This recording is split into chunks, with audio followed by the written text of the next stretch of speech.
Welcome to Bedtime Stories. Today's story is called March Comes in Like a Lion. "Oh dear," said Pooh as the wind whipped around him. "It's very windy. Are you sure this is a good idea, Tigger?" He and Tigger were carrying Pooh's kite out into a clearing in the middle of the 100-acre wood. "Don't be silly, Pooh boy," Tigger responded. "Today is the perfect day to fly your kite. After all, what else is wind for?" "Yes," Pooh replied. "I suppose you're right." He leaned into a particularly strong gust to keep it from blowing him over as they walked on. Winter was on its way out of the wood, and spring was on its way in. And it seemed the wind was rushing in to fill the space in between. For it was one of the blusteriest days Pooh could remember. At last, struggling against the wind, Pooh and Tigger reached the middle of the clearing and got ready to launch the kite. Pooh unrolled some kite strings while Tigger held the kite. "Okay, Pooh," said Tigger. "Get ready! You hold onto the string and I'll toss the kite up into the wind. 1, 2, 3!"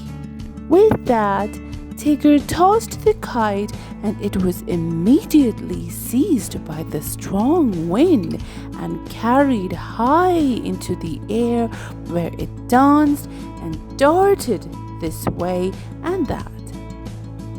Meanwhile, Pooh struggled to hold on to the roll of kite string.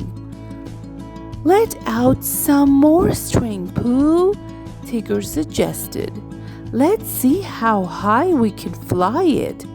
So Pooh let out some more string. The kite sailed higher into the air and blown around by stronger and stronger gusts. It tugged harder and harder on Pooh's end of the line. "Fly it higher, Pooh!" exclaimed Tigger. So Pooh let out more and more string until he had let it all out. He clung tightly to the end of the line as the kite soared, seeming almost to touch the low clouds. Then all of a sudden, a tremendous gust of wind blew through the clearing. At the end of the kite string, Pooh felt his feet leave the ground as the wind grabbed hold of the kite and carried it sharply upwards.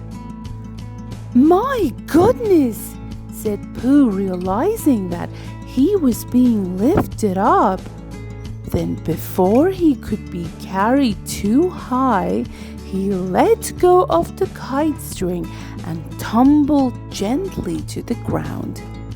But the kite sailed on, up and away, dancing on the breeze of what seemed like forever, until it came to rest at last in the high branches of a very tall tree at the end of the clearing. Pooh wondered how he would ever get it down. "Oh well," said Tigger, patting his friend sympathetically on the back. "Guess you flew it just a little too high there, Pooh boy." The end. Thank you for watching my videos. Please do subscribe to my channel and press the bell icon.